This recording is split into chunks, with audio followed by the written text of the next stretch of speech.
Instagram bir tarafdan foyda, bir tarafdan zararligini yana bir isboti. Yaxshilab videoni eshiting oxirigacha va shunaqa kuygan insonlarga yoki shu ishlarni qilib bo'lgan insonlarga yuborib qo'ying. To'g'risi bunaqa video olaman deb o'ylamagan edim. O'zi umuman olganda men noyabr, dekabr oylarida bu hech narsani zapus qilmaymiz, anime bilan tugatamiz bu yil deb o'ylayotgan edim. Lekin oxirgi paytlarda juda ko'p insonlar menga risla jo'natishni boshlashdi. O'zim ham adashmasam oktyabr oyida Telegram kanalimda bu haqda yozib chiqdim. Instagramda gapirmayman chunki juda ko'pchilik gapirib yuborgan edi. Lekin bilasizlarmi, bir xil voqealarni eshitasiz patsientlardan, o'zingiz ko'zingiz bilan ko'rasiz, jim turgingiz kelmaydi. Bila turib jim turgingiz kelmaydi. Hatto bir xillar alam qiladi. Shuncha yil o'qib, ehtiyotkorlik bilan yetti o'lchab bir kesadigan joyingizda boshqalar, tibbiy bilimga ega bo'lmaganlar, umuman organizm fiziologiyasini tushunmaydigan insonlar qo'rqmasdan turib patsientga zarar yetkazayotganini ko'rish qanchalik achinarli.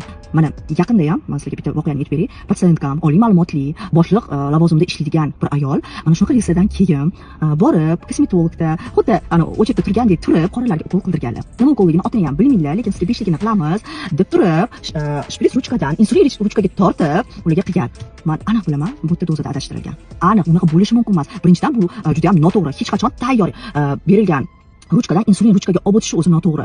Va u patsientkam uyga borgandan keyin 3 kun o'zlarini o'rnlaridan tura olmay qolganlar, chunki men ularni o'z anamnizdan bilaman, menga aytmaganlar. Qo'rqqanlar ichga, естественно, o'shishma bo'lib kortizollari past. Kortizol past odamga gipoglikemik dorilarni ehtiyotkorlik bilan qilish kerak, chunki ularda sahr yo'q, mazalari bo'lmay, o'rnlaridan tura olmay, shunaqa yomon holatga tushganlar. Menga keyin aytib beryaptilar va oktober, ko'ktober qilganlar, yana men keyin safar keling, yana qilishimiz kerak. Shunda bemalol 10 kilo bir oyda ozaytirib va'da bergan. U kosmetolog qizimiz, men keyin profillarga kirib ko'rdim. Va nima demoqchiman?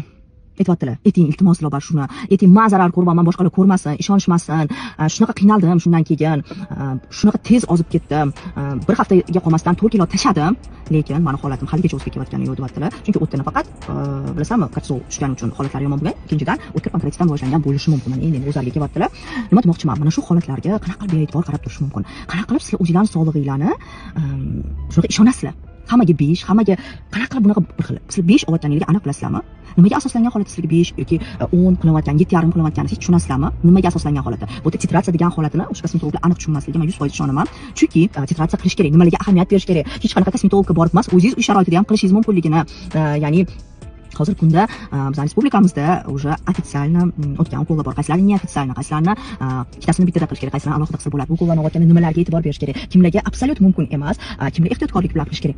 Hammasi to'g'risida nasib bo'lsa 20-dekabrda gaplashamiz va bundan tashqari pro tarifiyalarda metodичкалар ham bo'ladi. U metodичкаларni olib bemalol hayotingizda ishlatsanglar bo'ladi. Faqatgina hozir ukollar haqida emas, balkim u metodичкалар bioimpedansimetriya, nimalarga ahamiyat berish kerak, qanaqa qilib to'g'ri ozayotganingizni bilishingiz mumkinligi va qanaqa qilib o'zingizlarni nazorat qilishingiz mumkin. Inogda ozmayotganinglar, ya'ni faqat bu to'xtab qolganinglar nimaga bog'liqligi hammasi to'g'risida bo'ladi. Shuning uchun bu narsani o'tkazib yubormanglar. Bu menimcha sizlarni ko'pgina xatoliklardan asraydigan